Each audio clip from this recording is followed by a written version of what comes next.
Olá, tudo bem? Estamos no módulo 4 da Semana Acadêmica do Direito das Unidades de Caxias e Porto Alegre. E hoje nós temos um convidado muito especial, que ainda, vejam só a palavra que precede a apresentação, ainda não é docente nessas duas unidades, mas esperamos que muito em breve esteja nas salas de aula, assim como já o faz no IBGEM e na FTEC Novo Hamburgo, com muita maestria, com excelentes avaliações e sempre com abordagens bem inovadoras. Quem nos acompanha hoje é o professor Alexandre Petri, que é doutor Alexandre Petri para nós, não só em sala de aula, mas também por ser aí um advogado atuante. Não vou fazer as apresentações de especificidades do seu currículo, porque quero já começar esse módulo passando para o professor a palavra para se apresentar e agradecer que está ele aqui conosco. Professor, bem-vindo e lhe passo a palavra. Olá, bom dia, boa tarde, boa noite, dependendo de quando vocês estarão olhando. Atribuo essa apresentação calorosa, Fernanda, a nossa amizade, né? Eu sou professor humilde aqui e estou muito feliz de estar aqui, estar nesse espaço, estar compartilhando saberes com vocês, poder dialogar. E já quero dizer para todos vocês, tá? Começa aqui, mas não precisa acabar aqui. Então, quero me colocar à disposição de vocês para a gente ter uma frutífera relação e disso frutificarem saberes. Fernanda, muito obrigado de coração. Agradeço muito também ao Grupo Unifetec como um todo. Tem sido um prazer aí compartilhar não só a sala de aula, mas todos os projetos que a gente tem tido e ver esse escalar da instituição e essas inovações é muito, muito bom mesmo e vai reverberar tão bem para os alunos, tão bem para a academia e de uma forma geral para a sociedade. Então é com prazer que estou aqui, Fernanda, e como eu disse, portas abertas, janelas abertas, mente aberta para o que precisar. Bom, fico muito feliz. Professora Alexandre é conhecido na instituição e fora dela também por sua atuação. Então, como eu falei, ele é docente, ele é advogado e ele é também diretor da ESA, Escola Superior da Advocacia. Então, hoje ele vai, de forma muito breve, contar um pouco dessas questões administrativas, da sua atuação junto aí a um braço forte da OAB, e depois ele vai passar para o que ele mesmo acho que falaria, né, que é a cereja do bolo, que é falar sobre os saberes a partir da formação e da atuação que ele tem aí na academia ao longo desses anos. Prof, lhe devolvo a palavra pedindo aí que apresente, então, como é a sua atuação, o que o senhor tem para contar para os nossos alunos em relação à ESA, já que estamos falando de escrita e arte, e a ESA é a escola da advocacia, né? Então, nos conte um pouquinho e já fique bem à vontade para compartilhar com os alunos o que é de suma importância e que vai auxiliar aí nessa formação. Então vamos lá. A Escola Superior de Advocacia do Rio Grande do Sul é a primeira do Brasil, inclusive. Isso é muito interessante. Hoje, todas as seccionais da OAB, né, têm uma Escola Superior de Advocacia e existe uma Escola Superior de Advocacia Nacional. Tá? Todas são independentes. Claro que, de alguma forma, todas estão alinhadas. Mas o que sentiu a nossa OAB gaúcha? Né, que entre os saberes da faculdade e depois acontece a mesma coisa com juízes, promotores, defensores públicos, a realidade da profissão, né, exige outros tipos de conhecimentos, preparações, né? Aliás, em alguns lugares, como na França, a gente tem muito parecido, a gente tem uma formação comum e depois formações específicas. E nesse contexto se desenvolve, a partir do final dos anos 80 e início dos anos 90, uma série de escolas. Se vocês hoje forem no Google, são mais de 200 escolas do Ministério Público da União, escolas do Ministério Público do Estado, dos juízes, e a OAB, nesse sentido, tem sua escola. Inclusive, quando a OAB nasce, ela nasce como braço cultural. Repito, braço cultural. Na OAB nós temos na ESA sessões de cinema, livros culturais, projeto Pescar. Então, não são só cursos e palestras, pelo contrário, a questão é cultural. Temos teatro, temos escritores que vão, nós temos uma série, né, de saberes que são interdisciplinares, diria até transversais, ou, né, a gente poderia pensar assim, que são contestadores no sentido que os saberes não são únicos. Então, a minha pasta ali são e-books, uma coisa que não existiu há alguns anos atrás, e a revista eletrônica, porque ainda no nosso ramo, a escrita é a nossa principal ferramenta de trabalho. Hoje, outras vertentes têm surgido. Por exemplo, a gente está muito preocupado na ordem com a dificuldade de se expressar de forma oral. Então, todos os nossos cursos, como se portar em audiência sustentável, já mudaram. Agora vai fazer citação no STF, é online. Então, já As metodologias do TJ são diferentes. Como chamar a atenção do desembargador? Né? E numa audiência online, como é que eu faço com a testemunha? Então, os desafios são muitos. A escola é enorme. Na pandemia, né, teve uma atuação muito forte. E é uma escola muito plural. Eu estou dizendo para os estudantes, além de vocês conseguirem horas complementares lá, vocês têm acesso, e assim como eu, podem, de um curso, começar a frequentá-la, por exemplo, grupos de estudos. Sensacional. A faculdade não consegue comportar todas as matérias. Eu quero um grupo de estudos de trânsito.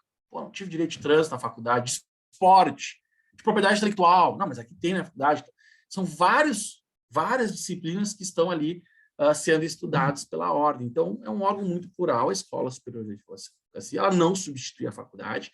A ideia qual é? Uma vez desligado da faculdade, claro, a gente tem os estagiários ali, que são aquele momento de formação, mas é que o advogado, e não só porque ela é aberta, não precisa ser advogado para participar, continue tendo a formação contínua. A conclusão, professora Fernanda, é que na nossa área, a educação é uma constante.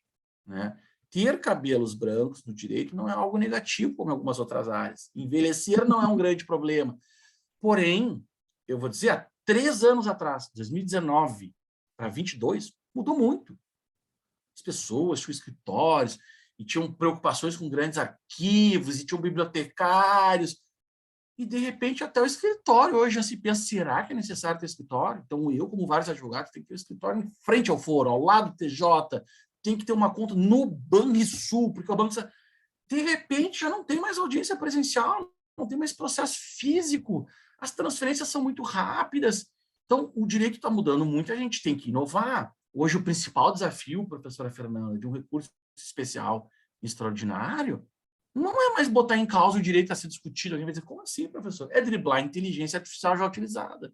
Se ela é programada para indefinir os recursos de tal forma, eu tenho que usar a minha inteligência artificial ou emocional, né, que seja, de driblar isso. Então, a gente tem um sistema, e dentro do sistema, pela apreensão do conhecimento, e aí uma questão muito interessante, já não é a pauta, né, Fernanda? Tudo aquilo que for automatizado, mecânico, vai perder espaço no direito. E o pessoal pensa, não, o direito é muita tradição. Quem não buscar a inovação vai ter muita dificuldade de se manter, não é de entrar no mercado, se manter no mercado. Então, o direito é uma área, sim, que utiliza a tradição, mas que, sim, tem uma inovação gigantesca. E o Brasil é muito criticado, mas a gente vê alemães, a gente vê outros europeus, latino-americanos, colegas vindo estudar o nosso sistema. Não estou aqui elogiando EPRO, PJF, um monte de sistema, um monte de Windows, né? Mas a gente, no Brasil, tem um sistema de informática muito avançado. Tem, sim, seus problemas, é verdade, mas também tem benefícios. Então, antes a gente corria para o foro para protocolar um prazo até às 18, o foro ia fechar. Agora, só negócio até às 23h58, falta 2 minutos, eu preciso protocolar o prazo. Então, a gente vive o direito todo dia. Mas essa é uma antecipação, Fernando. O direito não está só na petição, não está só na escrita. E essas inovações que a gente tem tido no processo, nessas aproximações, esses novos saberes, geram novas oportunidades. Então, aqueles alunos, aquelas pessoas dispostas a empreender, a inovar, vão encontrar na escola uma incubadora, né? Mas não só na escola, nas faculdades. Mas volto a dizer, a faculdade hoje é o início da educação. Está longe de ser o fim. Essa é a função da escola. Mas cabe a vocês que estão assistindo decidir o que vão fazer. E eu, em parte, sou fruto disso. Ela falou que eu sou doutor, não se espantem. Eu sou mestre em Direito, especialista em Direito, fiz doutorado em Educação, professora Fernanda. E daí tive que fazer um trabalho com um colega, e na Educação fui de terno, toda formal. Daqui a pouco tem o rapaz da Física, da Matemática. Me lembro o primeiro índio, Fernanda, estou falando demais. E aí nós tínhamos que dialogar sobre como fará sua tese. E ele ia entrevistar as pedras. Eu não, tá de brincadeira, para entrevistar pedra. Sim, Alexandre, as pedras falam. Tá de brincadeira. E eu, na minha dureza, não tem como entrevistar. Como é que faz? Explica isso para a BNT. Alexandre, as pedras falam. Eu não vou convencer ele, né? É uma cultura diferente, a minha é diferente. A ideia qual foi? Dialogar. Então, ele fez um trabalho, se tornou o primeiro doutor índio do Rio Grande do Sul, né? Eu tive a oportunidade de conversar com ele e ele entrevistou pedras, né? Isso não tem validade científica, por exemplo. Só para dizer que esses tipos de contatos nos fazem dar a abertura de pelo menos ouvir. E quando a gente fala em ouvir, não é assim, ok, ele é louco. É uma escuta sensível. E a gente aprende, a gente se transforma. Então, vocês que estão nos ouvindo, mestrado em informática, psicologia.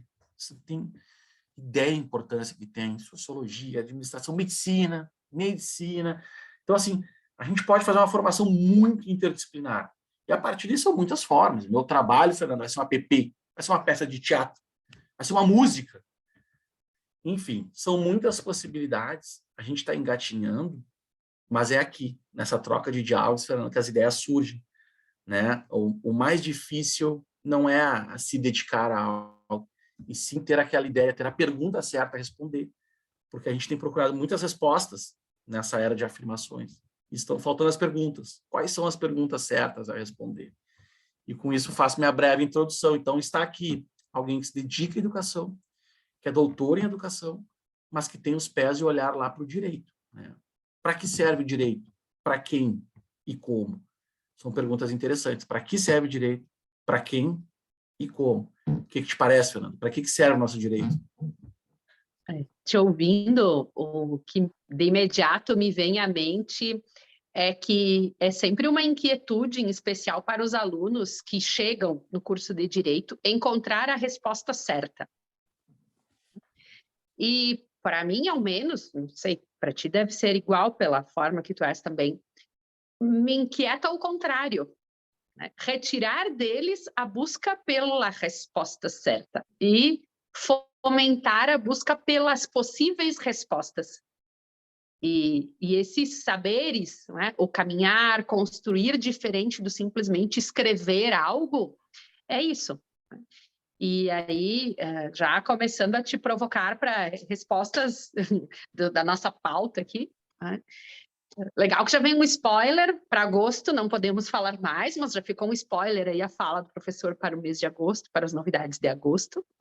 Mas quero te perguntar se, como tu vês essa questão de formação em diferentes áreas, para qualquer área que eu queira atuar, porque os alunos têm uma certa dificuldade, aí por isso que eu quero que tu caminhes nesse lado, e também aí pensando nessas formações diferentes.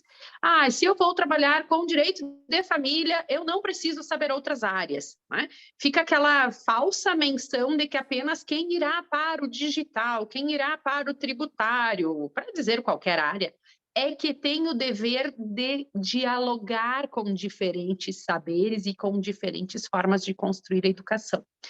A partir das tuas vivências, da tua experiência, da tua formação, como que tu vê isso? Até para que a gente utilize isso como uma bússola para o aluno. Tem uma área que eu posso sentar só olhando para o vademecum e sairei como um profissional apto? Lhe larguei de volta, professor. Vocês viram que eu já inverti aqui, eu vim ser entrevistado e já fiz perguntas, né? Isso é uma estratégia, né? Mas é um diálogo. Mas assim, professor, primeiro quer dizer que as áreas não estão definidas. A gente acaba sendo enquadrado pela faculdade pelas áreas que ali são apresentadas. Então, a gente divide, a faculdade fez isso, divide em departamentos, divide em áreas de direito público, e a gente acha que tem que ficar num nicho. Mas eu quero dizer que as áreas não estão definidas e não são isoladas. Então, o direito é necessariamente interdisciplinar. E, para isso, sair do direito, sair do nosso contexto, é fundamental. Aquele profissional que se faz tudo em direito, né, ele vai continuar existindo. A gente nunca tem uma era se sobrepondo à outra, a gente tem eras convivendo conjunto, do direito medieval, Renascimento, Estado absolutista, iluminista. Mas, Fernanda, de nada adianta eu conhecer tudo que o Kant disse, que o Kelsen disse, o Bob, os clássicos, que são fundamentais, se eu não souber o que acontece no meu bairro, na minha cidade, no meu contexto.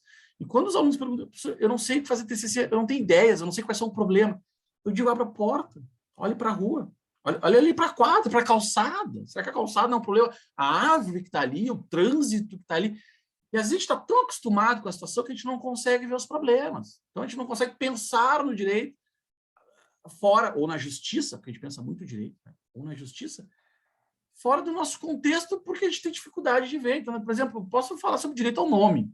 Sei lá, me veio a cabeça agora, a gente não tem direito ao nome. Mas como assim? Não, quero mudar, não quero mais ser Alexandre, quero ser Fernando.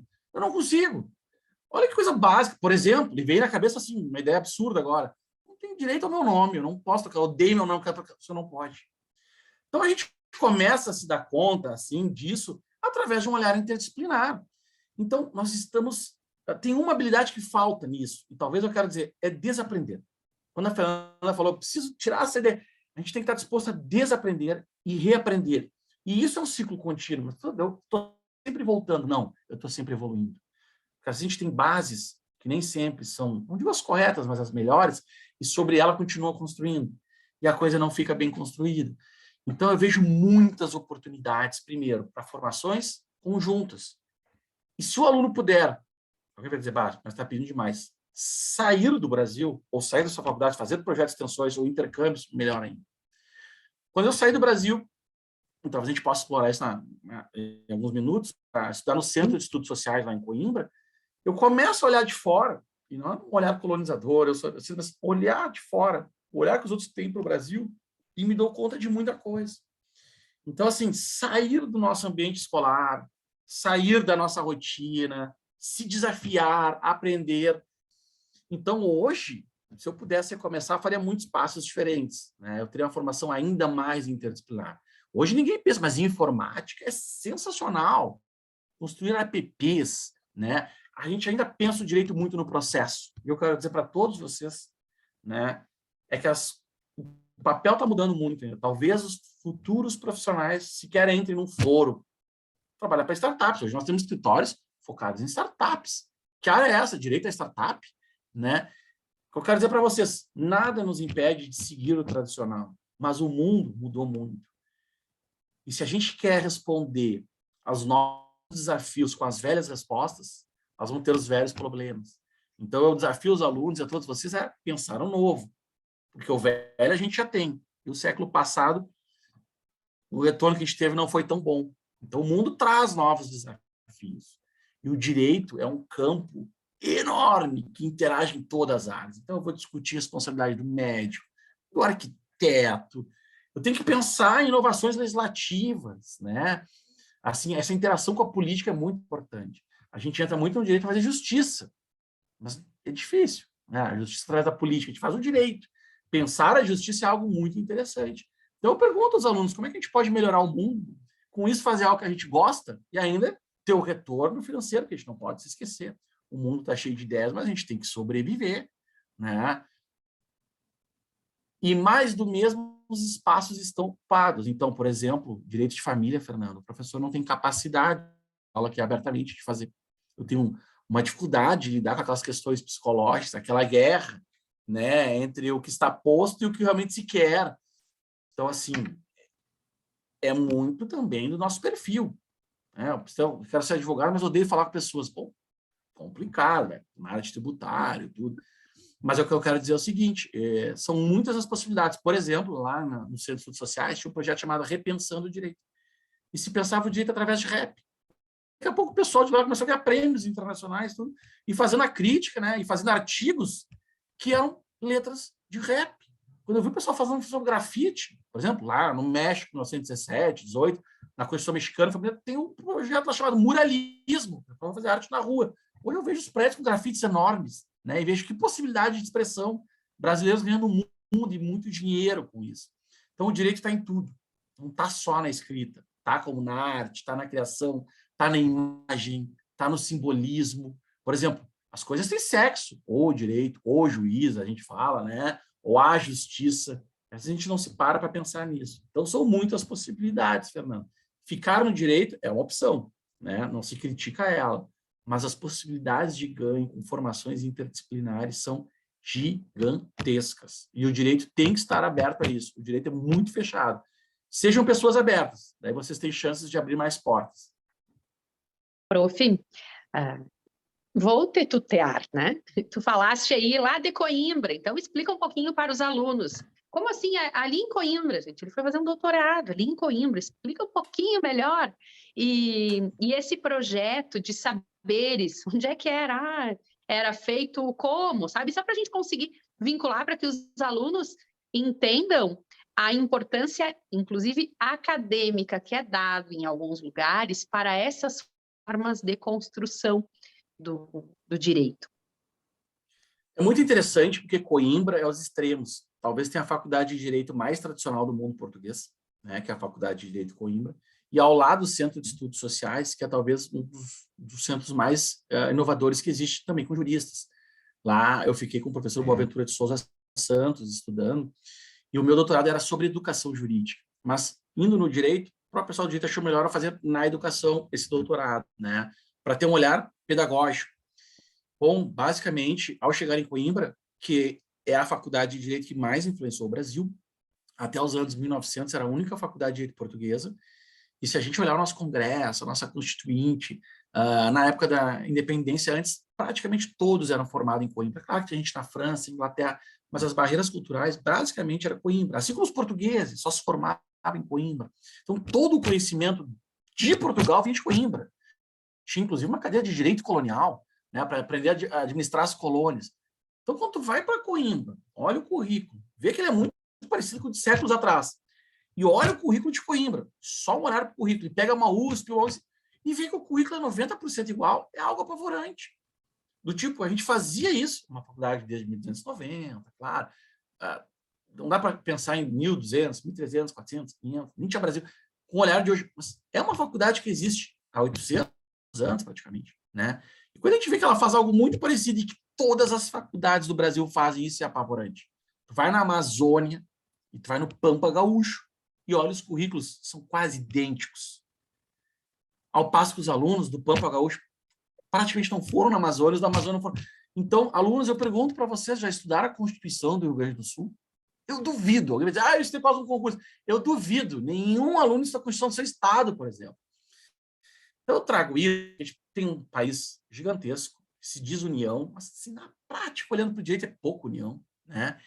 E quando a gente vai para Coimbra e nota uma faculdade tradicional, aquele banco de madeira ainda, a aula clássica, em que o professor fala, o aluno não pergunta, a gente vê que o Brasil tem muitos ganhos, já, por exemplo, a extensão não está no currículo da faculdade de Direito de Coimbra, mas também que ela começa a ter novos caminhares, já tem muitas cadeiras sobre direito chinês, por exemplo, influência da China, né? Pergunto a vocês o que a gente sabe do direito oriental, por exemplo. Então, eu fui para Coimbra para muito estudar essa nossa raiz e verificar como ela influencia. E eu digo para vocês, nos últimos anos mudou um pouco, mas o nosso direito é o que a gente chama de direito coimbrão, tá? É o professor, tanto que as primeiras faculdades, em 1827, copiaram o currículo e as disciplinas dos professores de Coimbra. Então, a gente é muito coimbrão, vocês não saibam disso, para vocês ter uma formação coimbrã. Claro que a FETEC, por exemplo, a Semana Acadêmica, é algo impensável para Portugal, né? É algo impensável. Então, a gente tem mudado muito rápido. Nas últimas 3 décadas, a evolução foi gigantesca. E também a explosão de cursos de direito, professor. Nós temos quase 2.000 cursos de direito, mais de 1.200.000 advogados em dia, e aí cerca de 800.000 alunos. Vocês têm 800.000 colegas, né, prestes a se formar. Estima-se que tem quase 4 milhões de formados em direito, porque nem todos fazem a prova da ordem e estão advogando. Isso é um dado interessante. A maioria dos que se formam não fica exatamente na advocacia, que hoje é o maior campo, dada a quantidade. Você quer nos apavorar? Então, ter 2 milhões de concorrentes não é isso. Eu estou dizendo que tem 1.200.000 pessoas advogando, há muitas delas com uma formação tradicional e fazendo tradicional. Então, num contexto de um país de 200 milhões de pessoas, o que eu quero dizer é que, apesar desses currículos serem iguais, hoje, professor, eu posso me dedicar a advogar lá na Amazônia, lá no Maranhão e Belém do Pará. E a minha missão tem sido essa: vocês podem advogar no Brasil inteiro, com poucos cliques hoje. Vocês podem inovar. E vocês podem pensar num direito muito fora da faculdade. Então, quando eu fui para Coimbra, eu encontrei muita tradição. Também tentativas nos centros sociais de quebrar esses paradigmas. Então, o aluno vai fazer escolhas. Ele não precisa ser um profissional tradicional e não só um inovador. Ele pode estar nos dois mundos. Fazer o tradicional e tentar reinventar essa tradição, né? Não esquecer os clássicos, mas também, será que quem está na Amazônia não deveria estudar o contexto da Amazônia e quem está no Pampa, o contexto do Pampa? Né? O que adianta saber qual é o maior filósofo europeu? E eu pergunto, quem é o maior filósofo da cidade? Dificilmente alguém sabe. E do Estado, qual é o maior filósofo? E do Brasil, qual é o maior filósofo? A gente vê figuras políticas, coisas banais. Então, a gente tem que ter um olhar, os pés aqui no chão da nossa região, e um olhar aberto para o mundo, né? Então, eu fui para Coimbra nesse sentido, para estudar as nossas raízes. E quando eu vi que elas estão muito presentes ainda, isso me assustou um pouco, né? A gente reproduz sem saber que está reproduzindo. A gente fala em inovação e pouco inova. E eu me desafio todo dia a inovar. E encontrei na Fernanda aqui uma professora apaixonada por inovação. Por exemplo, Fernanda, eu falava uns anos atrás, eu não duvido que o processo vire um Instagram. né? Em vez de fazer uma inicial, por que não narrar a inicial?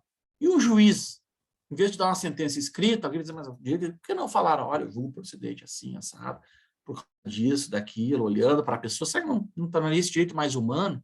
Eu não sei o que vai vir, mas pegar o tradicional, que era o papel, digitalizar, jogar, e daí fazer um PDF, que é o papel, as pessoas imprimem ainda, para mim é algo estranho. Então, a gente está num momento de transição, de rupturas, e é difícil verificar isso. E aí que está o trabalho acadêmico. Se desafiem, desaprendam e reaprendam. Pense que os TCCs de você possam ser uma peça, um app, um livro, um produto, uma ideia, uma empresa. São muitas as possibilidades. E um aviso para vocês. Indo por esse caminho, vocês terão muitas recompensas, mas mais cabeças dizendo, não inventa. Faz o fácil. Por exemplo, as pessoas, uma imagem, um vídeo, como é que eu botar isso no TCC? Como é que eu botar isso numa revista? Gente, repetir é fácil, inovar é difícil, porque a inovação sempre vai ter um pouco de transgressão, né? E transgressão não é um adjetivo pejorativo de fazer algo errado, transgredir a linha, né? O paradigma. Estamos dispostos a quebrar paradigmas. A minha tese era de ecologia de saberes. Não existe saber mais importante, existem saberes diferentes. Então, essa abertura a outros saberes é a minha forma pedagógica. Todos os saberes devem interagir. Nós, no direito, acreditamos muito no positivismo, que as respostas estariam no códigos. Gente, a gente tem o VEDMEC na faculdade, a própria OAB é culpada disso, nos faz ir na própria OAB. Mas ninguém mais hoje tem código. A gente vai no Google. Artigo 14 da Constituição, vou no Google, é mais fácil e está atualizado. Então, a pessoa vai perguntar com seus livros, né? Todo jurista traz seus livros atrás. Até quando teremos isso, né? Eu sou um que me adaptei super bem. O e-book hoje é uma realidade, né? Então, eu tento não trazer os meus livros atrás, mas a gente vê que pessoas têm os livros que caem, né, professora, lá, o desembargador, tudo. Isso mudou muito, né? O papel, você acha que vale a pena te imprimir? Eu gosto. Ok, é ótimo, né? E eu também me pergunto, já fui numa biblioteca que não tinha livros. Foi um choque para mim ter na biblioteca, não tem nenhum livro na biblioteca. Então, isso é tudo menos a biblioteca. Não, isso aqui é uma biblioteca. Tu senta ali no computador, tu pode ouvir uma música. Então, assim, ideias novas estão postas. A questão é se a gente vai nelas ou a gente vai pelo tradicional. Indo pelo tradicional não tem nenhum problema, mas nós vamos ter as velhas respostas. Sabe, Alexandre, que é engraçado que tu digas que eu sou inovadora, porque além dos livros que eu realmente preciso segurar eles na mão de vez em quando, né? Olhar, sentir o cheiro do papel. Eu, apesar de parecer extremamente tecnológica, eu adoro imprimir no papel, eu adoro rabiscar isso aqui, ó, anotando. Então, é importante que a gente também entenda quanto a gente se encaixa, né? Não significa que eu preciso obrigatoriamente agora virar uma TikToker famosa, influenciadora, para que eu esteja alinhada ao novo profissional do direito. Isso as pessoas acabam, às vezes, confundindo. Até fazendo um parênteses bem curtinho na tua fala, sim, eu gosto do papel, mas eu também sou muito de buscar o que está acontecendo, né? E aí, quando começou essa onda de TikTok, em especial, já que tu falaste deles, né?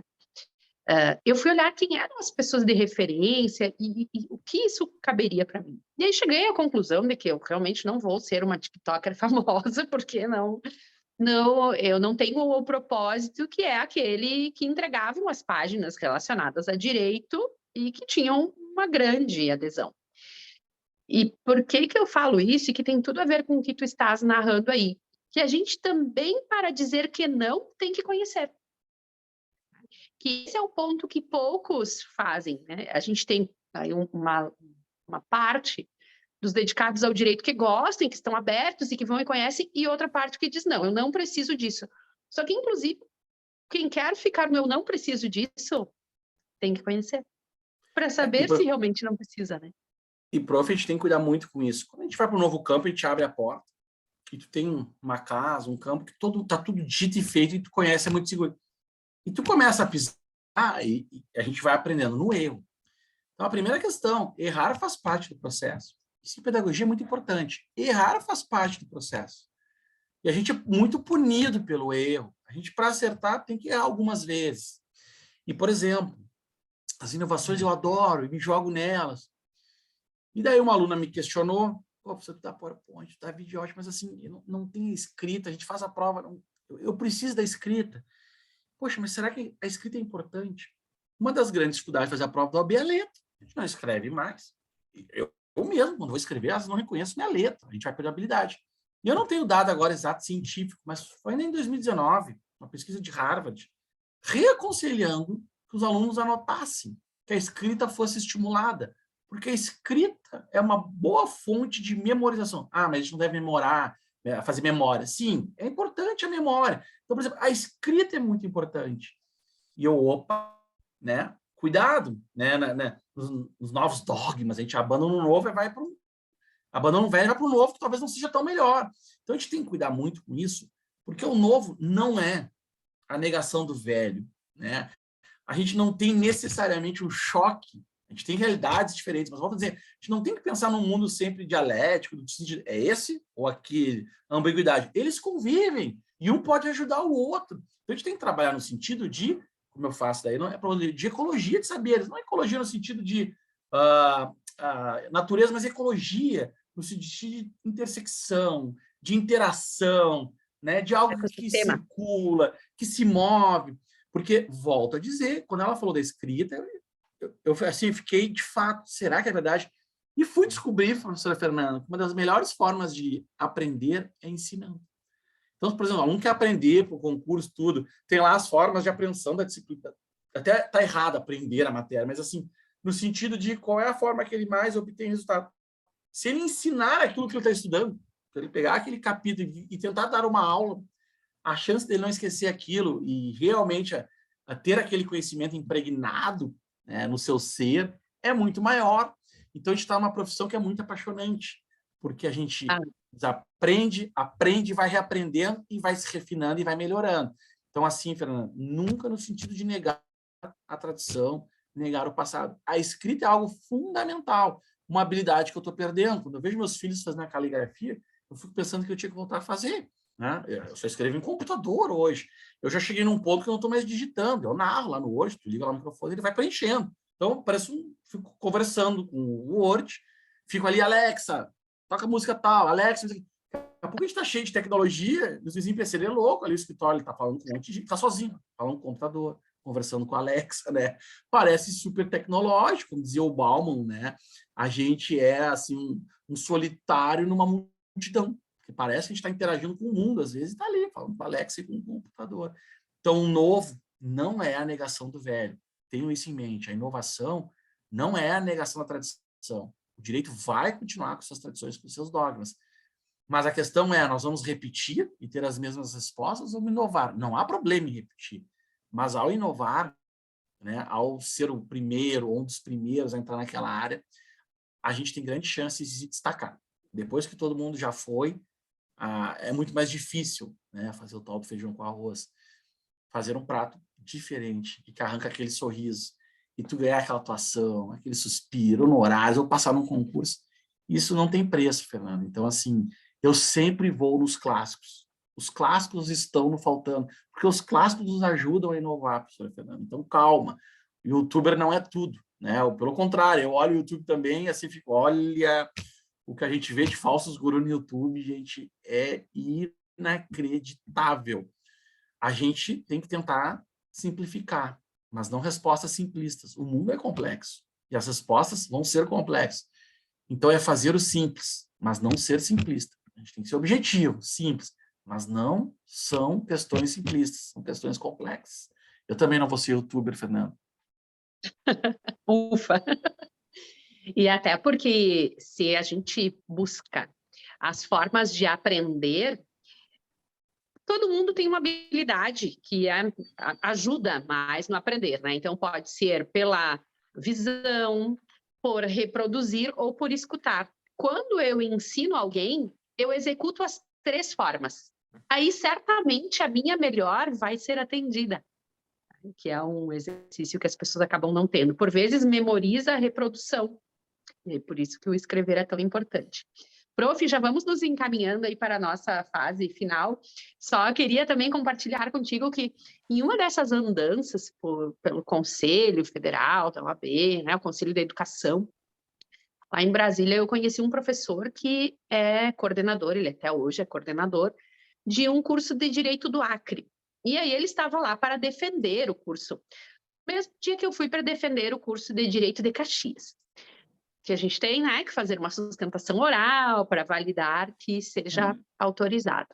E aí ele rapidamente falou comigo, a gente falava sobre inovações, eu toda, né, pensando, porque tem isso, tem aquilo, na época que ainda não era obrigatório que contasse com disciplinas de tecnologias, e daí eu toda empolgada falando para ele que o nosso curso tinha Design Thinking e Visual Law e tudo mais. E aí ele me olhou e disse, o meu tem direito indígena. Meu primeiro minuto, assim, foi, né? Meu Deus, direito indígena. É tão óbvio, ele é do Acre. Pasmem todos, que ele foi extremamente elogiado porque no Acre tinha direito indígena na matriz curricular. Então, vindo bem de encontro com o que tu falaste, né? De, somos uma réplica, às vezes. Poxa, devia ter direito indígena desde sempre no direito do Acre. E ele foi muito bem avaliado, porque trazia como uma inovação tratar de forma curricular uma disciplina que é a base da sociedade onde o curso está inserido. Que bom que tem lá o professor Fábio que insere, mas nos causa um pouco, né? Me causa, e acredito que para ti também um pouco até de... poxa vida, só agora. E a segunda parte, que também, finalizando com isso que tu falavas de conhecer a nossa raiz, há poucos dias atrás estive, então, né, em Restinga Seca, vou falar o nome, porque quando é coisa boa a gente pode falar. E lá tem a faculdade, né, que é uma das melhores do estado, com o selo Recomenda OAB, Faculdade Antônio Meneghetti. E, pasme novamente, que a comunidade conhece o Antônio Meneghetti, que é uma referência literária, né, com construções artísticas, culturais. Existe biblioteca dele, livraria dele. A faculdade não só tem o nome dele, mas se vê naquela comunidade que é vivo tudo que ele construiu. E aí vem, né, como um reforço do que tu falaste antes. Será que a gente conhece a nossa base, o nosso alicerce escrito e artístico local?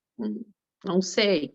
E onde conhecem, veja que coincidência, tem excelentes avaliações de desempenho. O curso de Direito, né? E aí, não só o Direito, porque eles têm excelentes avaliações em outros também, mas não deve ser acaso. Né? Não deve ser acaso. E Sim, aí, passo a palavra já para falar sobre isso e para ir finalizando, para que a gente fique com aquele gostinho de quero mais. A gente liga a inovação a parafernálias tecnológicas. Inovar não é só algo mais moderno. Se eu pegar a aula que eu dava no quadro e botar no PowerPoint, é a mesma aula com outra ferramenta, tá? Então, inovar não é mais moderno. Inovar, por exemplo, trazer a questão do índice, que hoje não está resolvido. Por exemplo, quando eu entrei na faculdade, diziam, Porto Alegre vai ser a capital do Mercosul, vocês têm que saber espanhol. Hoje tu fala Mercosul para adolescente, né? O que ele sabe da Argentina, do Uruguai, Paraguai? Então, algumas coisas acontecem, outras não acontecem. E eu digo para os alunos, se vocês ainda não descobriram a paixão de vocês no direito, é porque ela não chegou, mas ela chegará. E a gente tem que experimentar, como a professora Fernanda. Eu preciso de penal. Se precisa de qualquer coisa penal, eu contrato advogado. Não sei nada. Errei todas de penal no AB. Digo sempre isso. Eu não sei nada de penal até hoje, né? Foi algo que eu não gostei, me afastei. Mas é preciso saber passar por essa experiência. Por exemplo, estou em Caxias, né? A fase da crise. A gente quer imitar muito o Brasil como um todo, ideias boas, e não faz um olhar para a região, né? E às vezes assim, a região tem tantas coisas boas que as pessoas querem vir, né? Hoje eu vejo cursos sobre vinho, coisas assim do direito fantásticas, só falando sobre vinho, por exemplo, um exemplo, tá? Não precisa ser só isso, várias outras coisas. Então, inovar talvez é reconhecer a realidade indígena, das mulheres. Pô, uns anos atrás, o que tinha, por exemplo, de apátridas ou africanos circulando por Porto Alegre, por Caxias, e a gente é impressionado pela realidade. Então, inovar talvez seja olhar para a nossa casa, o que está acontecendo, para as nossas relações familiares. E, gente, eu sou surpreendido. Direito sistêmico, direito isso, visual law, né? Tendências novas. Então, assim, ó, estar aberto a um novo paradigma. Isso não é necessariamente o TikTok, o YouTube, tá, Fernanda? Por exemplo, é reconhecer coisas que não são reconhecidas há séculos no nosso Brasil, né? Para onde a gente tem que olhar? Qual é o modelo bom de direito? O modelo é bom alemão, vou botar o alemão aqui e copiar, né? Dou um exemplo. Então, eu desafio vocês a conhecerem. Às vezes eu vejo aquele projeto aqui da URGS, faculdade de portas abertas hoje. Não, ela tem que estar sempre de porta aberta, né? Então, pensem numa extensão ao contrário, trazer problemas de fora da faculdade para dentro da faculdade. A faculdade é o lugar onde vocês buscam as respostas. É um grande laboratório onde vocês pesquisam, onde vocês têm o ensino e junto com a extensão, que hoje faz parte por cento do currículo, vocês começam a melhorar a realidade que cerca vocês. Então, inovar é fazer o diferente. Não só porque o diferente é bom, é buscar novas respostas, né? É reconhecer a nossa realidade. E para isso a gente tem que estar disposto, tem que estar aberto. E um bom diálogo, Fernando, que é o que a gente faz. Eu sempre saio melhor das falas que eu tenho contigo. E, sim, estou torcendo para ter a oportunidade de ter essa fala com os alunos, né? A gente aprende muito quando ensina. O ensino, a educação não pode ser bancária, não pode ser vertical. O professor que está acima de vocês não é professor. A educação é necessariamente horizontal, num caminho que vai e volta, a gente faz setas, não. Ele vai e volta. Se eu desconsiderar a realidade de vocês, quem são vocês? Qual a idade de vocês? Por exemplo, questão do idoso no Brasil agora, a gente tem muitos problemas para resolver. Então, Fernanda, eu queria dizer assim, que hoje, a minha proposta foi lançar dúvidas, lançar perguntas, né, trazer algumas ideias, algumas possibilidades, e quero dizer que, mais uma vez, eu saio melhor do que eu entrei numa fala contigo, né?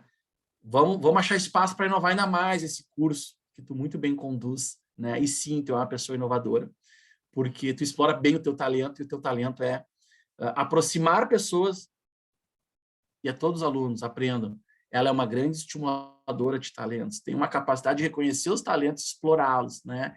São pessoas, sim, que nos levam mais longe, porque nos iluminam e a gente aproveita a luz, né, e segue atrás. Então, muito obrigado, Fernanda, aí, por estar à minha frente, iluminando, né, trazendo teus talentos, e os alunos ganham muito com isso. No que eu puder ajudar, então fica aqui, professor Alexandre Torres-Petri, vai ser uma grande alegria, tá? Muito obrigado por tudo, Fernanda. És um exemplo de docência e de pessoa.